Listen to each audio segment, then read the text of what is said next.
ओम शांति। ओम शांति। ओम शांति। आज है 8 नवंबर 2021। शिव बाबा की साकार मुरली। आज बाबा कहते हैं, मीठे बच्चे, शिव बाबा का बनकर कोई भी भूल नहीं करना। भूल करने से बाबा का नाम बदनाम कर देंगे। प्रश्न, सबसे बड़ी प्रवृत्ति किसकी है और कैसे? उत्तर, शिव बाबा की सबसे बड़ी प्रवृत्ति है। भक्ति में सब तमेव माता पिता कहकर बुलाते हैं तो प्रवृत्ति वाला हुआ ना, परंतु जब तक वह साकार में न आए तब तक उनकी कोई प्रवृत्ति नहीं, क्योंकि ऊपर में तो आत्माएं बाप के साथ निराकारी रूप में रहती हैं। जब साकार में आकर इनमें प्रवेश करते हैं तो सबसे बड़ी प्रवृत्ति है। ओम शांति। भारत खास और दुनिया आम यह नहीं जानती कि बेहद का बाप निवृत्ति वाला है या प्रवृत्ति वाला। जब बाप आते हैं तो बच्चे बच्चे कह बुलाते हैं, क्योंकि उनको पुकारा भी जाता है तमेव माता पिता तमेव, तो गृहस्थी बन जाते हैं। वहां तो सब जानते हैं शिव निराकार है, भले शिव का आकार है, परंतु बाल बच्चे तो नहीं है। अगर हैं भी तो सब आत्माएं बच्चे हैं, सब एक जैसे बच्चे हैं, इसलिए समझते हैं सब आत्मा है। आत्मा भी बिंदी रूप है, परमात्मा भी बिंदी रूप है। गृहस्थी लोग ही गाते हैं तमेव माता पिता। सन्यासी निवृत्ति मार्ग वाले कह देते हैं परमात्मा ब्रह्म है। वह तमेव माताश्च पिता नहीं कहेंगे, उनका मार्ग अलग है। यह भी भूल से लक्ष्मी नारायण के आगे जाकर महिमा गाते हैं तमेव माताश्च पिता, या कहेंगे अच्युतम केशवम। भक्ति मार्ग में स्तुतियां तो अतः गाते हैं, वास्तव में परमात्मा बाप है। उनसे वर्षा कैसे और क्या मिलना है तुम बच्चे जानते हो। वह बाप भी है, दादा भी है, बड़ी माँ भी है, प्रजापिता भी है। इस द्वारा कहते हैं बच्चे, मैं तुम्हारा बाप भी हूँ, फिर मुझे भी प्रवृत्ति मार्ग में आना पड़ता है। यह मेरी युगल भी है, बच्चा भी है। जब इसमें प्रवेश करता हूँ तब प्रवृत्ति वाला बन जाता हूँ। मुझे ही सुप्रीम बाप, सुप्रीम टीचर, सुप्रीम गुरु भी कहते हैं। गुरु गाइड करते हैं मुक्ति के लिए, वह तो है सब झूठ, यह है सत्य। अंग्रेजी में परमात्मा को ट्रुथ कहते हैं, तो ट्रुथ क्या आकर सत्य बताते हैं?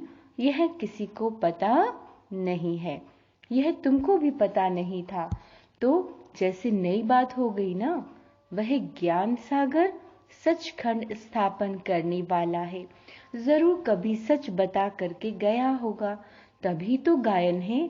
सचखंड को हेवन कहते हैं, वहां डीटी सावरेंटी दिखाते हैं। अभी है पुरानी दुनिया, फिर नई दुनिया होने वाली है। पुरानी दुनिया को आग लगनी है। स्थापना के समय विनाश भी गाया जाता है।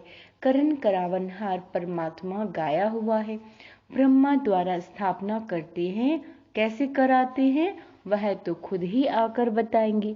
मनुष्य कुछ भी नहीं जानते, कहते हैं परमात्मा करण करावनहार है। फिर आकर ड्रामा का भी पता पड़ गया।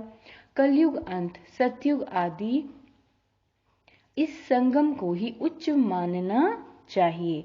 कलयुग के बाद आता है सतयुग, फिर नीचे उतरना होता है। स्वर्ग नरक गाया हुआ है।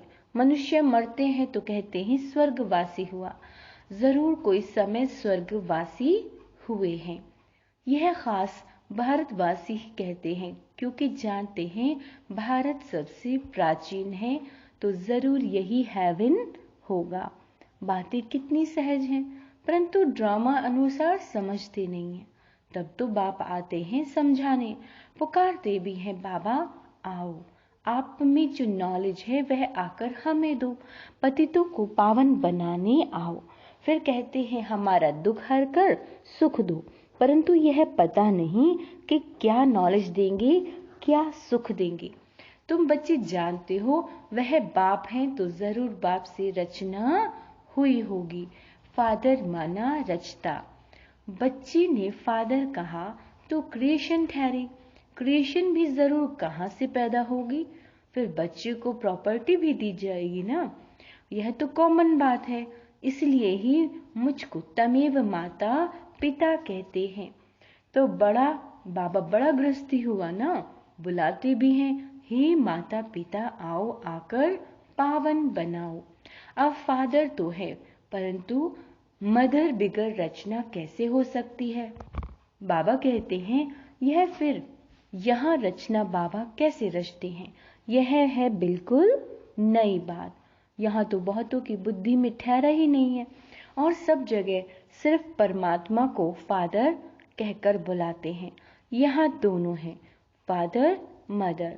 तो प्रवृत्ति मार्ग हुआ ना, वहाँ सिर्फ फादर कहने से उन्हों को मुक्ति का वर्षा मिलता है। वह आते भी पीछे हैं, यह तो सब जानते हैं। क्रिश्चियन धर्म के आगे बौद्ध धर्म था, उनके आगे इस्लामी धर्म था। इस सीढ़ी में और धर्म तो है ही नहीं, इसलिए गोलेम के बाजू में रखना चाहिए। यह है पाठशाला। अब पाठशाला में सिर्फ एक किताब थोड़ी होगी, पाठशाला में तो मैप्स भी चाहिए। वह जिस्मानी विद्या तो काम में नहीं आएगी, मैप्स से मनुष्य झट समझ जाएंगे। यह तुम्हारे मुख्य मैप्स हैं, कितना विस्तार से समझाया जाता है, फिर भी पत्थर बुद्धि समझते नहीं। बाबा ने समझाया प्रदर्शनी में त्रिमूर्ति पर ही पहले समझाना है। यह तुम्हारा बाबा है, वह दादा है। ज्ञान कैसे देवे, वर्षा कैसे लेवे। भारतवासियों को ही वर्षा मिलना है। परम पिता परमात्मा ब्राह्मण देवता क्षत्रिय 3 धर्म की स्थापना करते हैं। ब्रह्मा द्वारा ब्राह्मण ही रचते हैं। यह है यज्ञ, इसको कहा जाता है रुद्र ज्ञान यज्ञ। और भक्ति मार्ग की जो यज्ञ हैं वह देरी से शुरू होते हैं, क्योंकि पहले पहले होती है शिव की पूजा, फिर देवताओं की पूजा। उस समय कोई यज्ञ नहीं होता, बाद में यह यज्ञ करना शुरू करते हैं। पहले देवताओं की पूजा करते हैं, फूल चढ़ाते हैं। अब तुम पूजा लायक नहीं हो, लोग शिव के ऊपर जाकर अक धतूरा क्यों चढ़ाते हैं। बाप समझाते हैं तुम सब कांटे थे, उनसे फिर कोई सदा गुलाब, कोई गुलाब, कोई मोतिया बनते हैं, कोई फिर अक के फूल भी बन जाते हैं। पूरा नहीं पढ़ते तो अक बन जाते हैं, कोई काम के नहीं रहते। फिर उन्हों को फूल बनाते हैं, परंतु फूलों की भी वैरायटी बन जाती है। बगीचे में वैरायटी फूल होते हैं ना, तुम्हारे में भी नंबर वार है। कोई तख्त नशीन बनेंगे, कोई क्या बनेंगे। बाबा कहते हैं यह सब बातें बाप ही समझाते हैं और कोई समझा ना सके।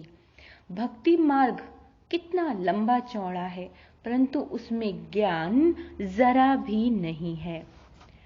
सतयुग में देवी देवता थे, कलयुग में एक भी देवता नहीं, तो जरूर परमात्मा ने मनुष्यों को देवता बनाया होगा।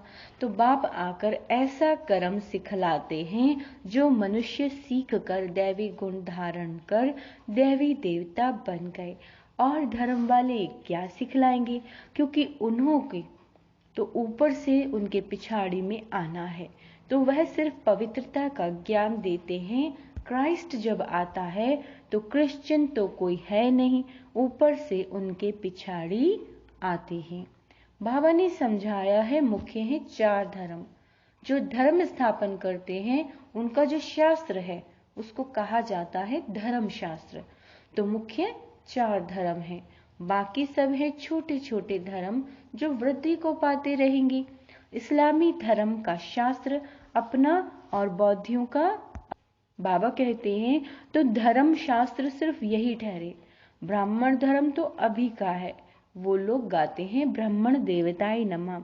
तो उन ब्राह्मणों को समझाना है कि परमात्मा जब ब्रह्मा द्वारा आकर ब्रह्मा मुख वंशावली रचते हैं वही सच्चे ब्राह्मण हैं। तुम तो प्रजापिता ब्रह्मा की औलाद ही नहीं है। तुम सिर्फ अपने को ब्राह्मण कहलाते हो, परंतु अर्थ तो जानते ही नहीं हो। ब्रह्मा भोजन जब खाते हैं तो संस्कृत में श्लोक पर ब्रह्मा भोजन की महिमा गाते हैं। उनसे पूछना चाहिए कि तुम ब्राह्मण कैसे ठहरे। पहले तो ब्रह्मा चाहिए जिस द्वारा परमात्मा सृष्टि रची, तो सच्चे ब्राह्मण हो तुम। बाबा कहते हैं ब्राह्मणों को भी चोटी दिखाते हैं ना, विराट रूप में, फिर ब्राह्मण दिखाते नहीं। तो ब्राह्मण आए कहाँ से?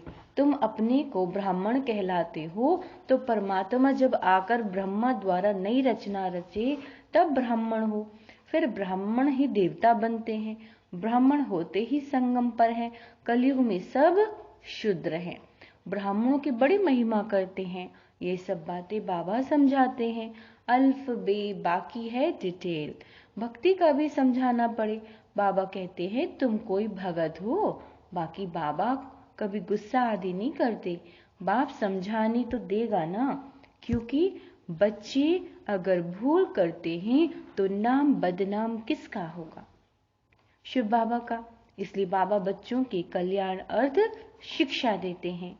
समझो, इनसे कोई भूल हो जाती है तो भी उनको सुधारने के लिए ड्रामा में नूंद है, उससे भी फायदा निकलेगा, क्योंकि यह बड़ा बच्चा है ना, सारा मदार इस पर है। इनसे कोई नुकसान नहीं होगा। यह कहते हैं ऐसे करो तो कर देना चाहिए, तो नुकसान से भी फायदा निकल आएगा। नुकसान की कोई बात नहीं, हर बात में कल्याण ही कल्याण है। अकल्याण भी ड्रामा में था।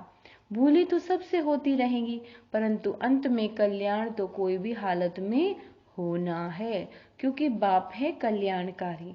सबका कल्याण करना है, सबको सद्गति दे देते हैं। अब सबकी कयामत का समय है। पापों का बोझ सबके सिर पर है, तो सबका हिसाब किताब चुकतू होगा। सजाएं मिलने में देरी नहीं लगती। सेकंड में जीवन मुक्ति मिलती है, तो क्या सेकंड में पापों की सजा नहीं भोग सकते? जैसे काशी कलवट में होता है, शरीर छूट जाता है, परंतु ऐसे नहीं शिव बाबा से जाकर मिले, नहीं, सिर्फ पिछला पापों का हिसाब चुकतू हो, फिर नए सिरे से शुरू हो जाता है। बीच में कोई वापस जा नहीं सकता। भल ज्ञान सेकंड का है, परंतु पढ़ाई तो पढ़नी है। रोज शिव बाबा की आत्मा जो ज्ञान का सागर है वही आकर पढ़ाते हैं। कृष्ण तो देहधारी है, पुनर्जन्म में आते हैं। बाबा तो अजन्मा है, जिनको पढ़ना नहीं है वह तो जरूर विघन डालेंगे। बाबा कहते जिनको पढ़ना नहीं है वो तो विघन डालेंगे। यज्ञ में विघन तो पड़ेंगे, अबलाओं पर अत्याचार होंगे, वह सब कुछ हो रहा है। कल्प पहले मुआफिक असुर कैसे हंगामा करते हैं, चित्र फाड़ते हैं। कोई समय आग लगाने में भी देरी नहीं करेंगे। हम क्या करेंगे? बाबा कहते हैं हम क्या करेंगे? अंदर में समझते हैं भावी। बाबा कहते हैं बाहर में पुलिस आदि को रिपोर्ट करनी पड़ेगी। अंदर में जानते हैं कल्प पहले जो हुआ था सो होगा। इसमें दुख की कोई बात नहीं है। नुकसान हुआ, धोबी के घर से गई छू, फिर दूसरा बन जाएगा। बाबा ने कह दिया जहाँ प्रदर्शनी आदि करते हो तो 8 दिन के लिए इंश्योरेंस करा दो। कोई अच्छा आदमी होगा तो चार्ज भी नहीं लेगा, ना इंश्योरेंस किया तो भी क्या होगा, फिर नए अच्छे चित्र बन जाएंगे। कदम कदम में पदम है, तुम्हारा कदम कदम सेकंड सेकंड बहुत वैल्यूबल है। तुम पद्मापति बनते हो, 21 जन्मों के लिए बाबा से वर्षा लेते हो, तो कितना अच्छी रीति समझाना चाहिए। वहां स्वर्ग में तुम्हारे पास अनगिनत धन होगा, गिनती की बात नहीं है, तो कितना बाबा तुमको धनवान सुखी बनाते हैं। बाबा कहते हैं इनकम इतनी बड़ी है, प्रजा भी कितनी साहूकार बनती है।